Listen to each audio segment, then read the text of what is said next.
Let's take a few minutes to talk about the importance of knowing yourself enough to be your best cheerleader.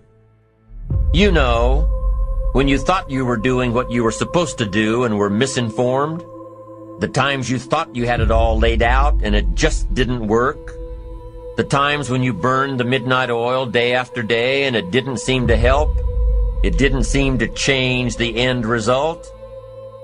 I'd like to ask you to take a look at any place you've got a limitation and ask yourself, when did I decide to accept that limitation? The bottom line is, no one's coming. No one. No one's coming to push you. No one's coming to tell you to turn the TV off. No one's coming to tell you to get out the door and exercise. Nobody's coming to tell you to apply for that job that you've always dreamt about. Nobody's coming to write the business plan for you. It's up to you.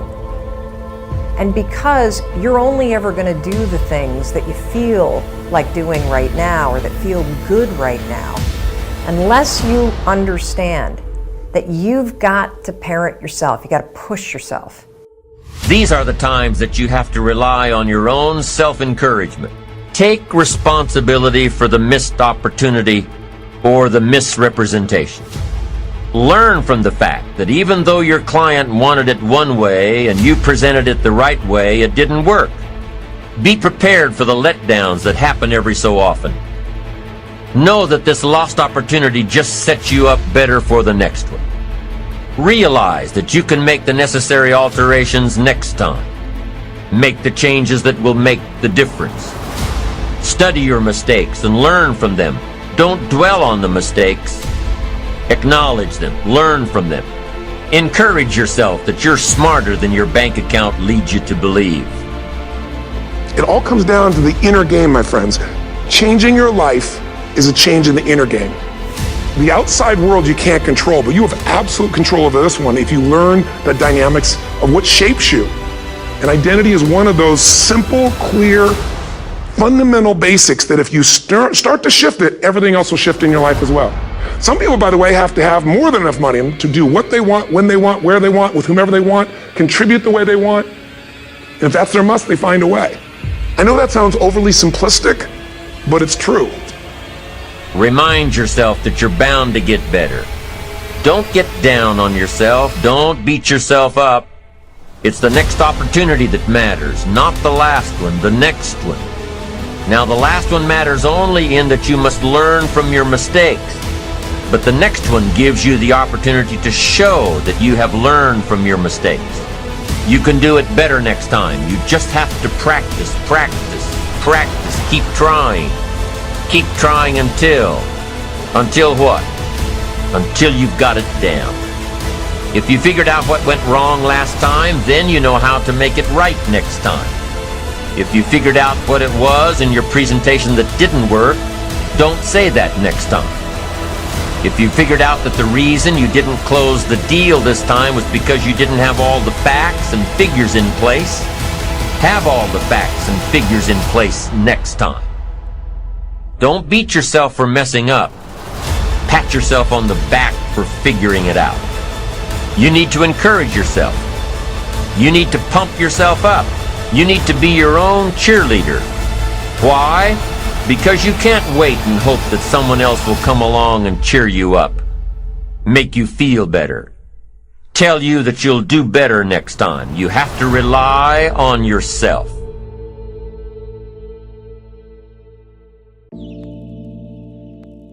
Everybody wants to succeed so fast because they want to prove something to somebody else. When you want to give up, just keep going. When your luck is done, just keep going. Don't stop, just keep going. Let's suppose that there's a vast, hugely powerful force that nobody can withstand. And this immense force is always active and in furious motion. It never rests. It's like a slowly flowing river that can eventually carve the Grand Canyon out of solid rock. But that comparison doesn't really do it justice. The force I'm talking about is much more formidable than any river or ocean or glacier or any other natural phenomenon. Now, in trying to achieve your life's goals, would you prefer to fight against this great force? Would you want to struggle against this mighty power? that has all the odds overwhelmingly in its favor?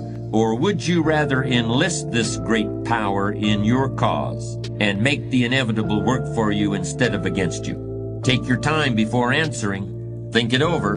By the way, time is that great power I'm talking about. Time is the mightiest force in the world, or even in the universe. Of course, the answer to the question I posed is very obvious. Why would you ever choose to fight time when you could have time on your side?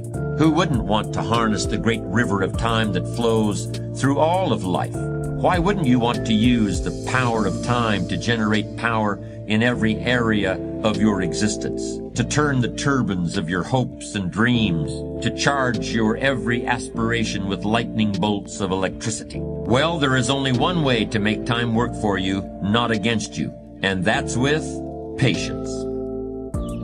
It's kind of the way I think about getting into shape. You've heard for 20 years that it's exercise and eating right. You just wish it was a pill. It won't be instantaneous. I know we want that, but it's not. Greatness takes time. That impulsive stuff, it don't last.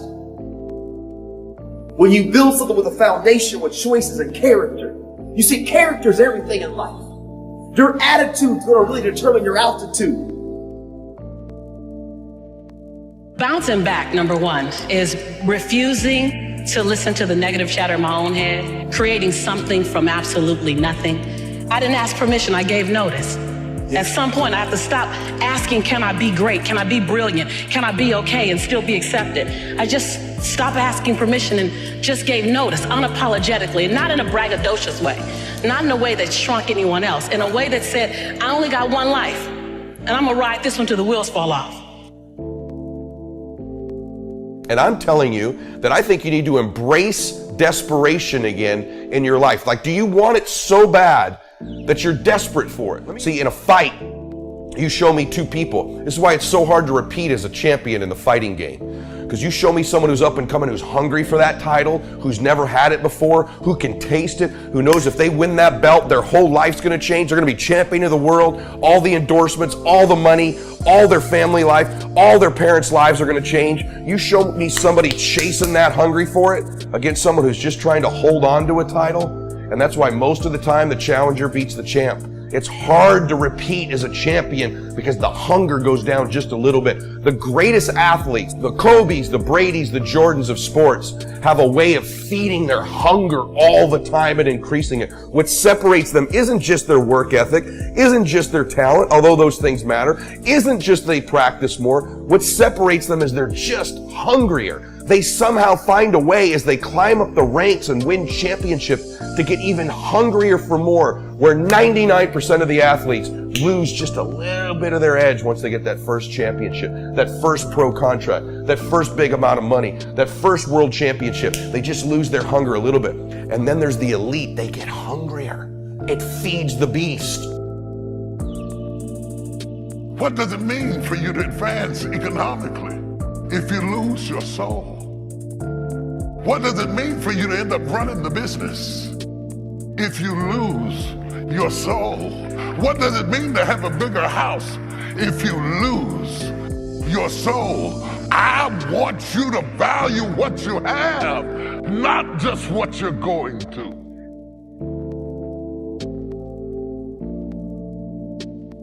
So many people think leadership's title or position, and you may be a leader that has a title or position, but many people who have great influence really don't have that. If you would spend 1 hour a day, every day, on one subject for 5 years, you could become an expert on that subject. And I stopped asking the question, how long will it take? And I started asking the question, how far can I go? And everything changed that day. I realized that you can set goals and have 5-year goals, whatever, but I changed from a goal mindset to a growth mindset. And the fact that if I would be intentional in the areas of growth that would have the return and would fit who I was, then I could really be successful and help a lot of people. Everybody wants to come up with excuses. I'm this, I wasn't born that way. I'm stuck in a rut. I wasn't born here, this. You can't be lost in life when you're this young. I'm a female, I'm an immigrant, I'm a minority, I'm transgender. Excuses. Reality, the problem is, nobody cares. Your lack of patience is killing you. So many of us choose our path out of fear disguised as practicality. What we really want seems impossibly out of reach and ridiculous to expect, so we never dare to ask the universe for it. I'm saying, I'm the proof that you can ask the universe for it. Effort makes the difference. Are you hearing what I'm saying? And I told you before, the thing I love about effort, there are other things, skills, right? You may have to go get a degree for that. There's some skills you gotta go get a degree. It could take you 4 years, 8 years, 12 years. I heard Ed Mylett once say, "You're one decision away from a totally different life." And I agree with him, but I want to ask you this. What is that one decision? And the answer is to take complete and total responsibility for everything in your life. You asked for my hustle, I gave you my heart, because it came with so much more. It's the ultimate sacrifice. Greatness has a cost. It reschedules your plans for you. It puts your family and friends on hold. It makes you feel misunderstood.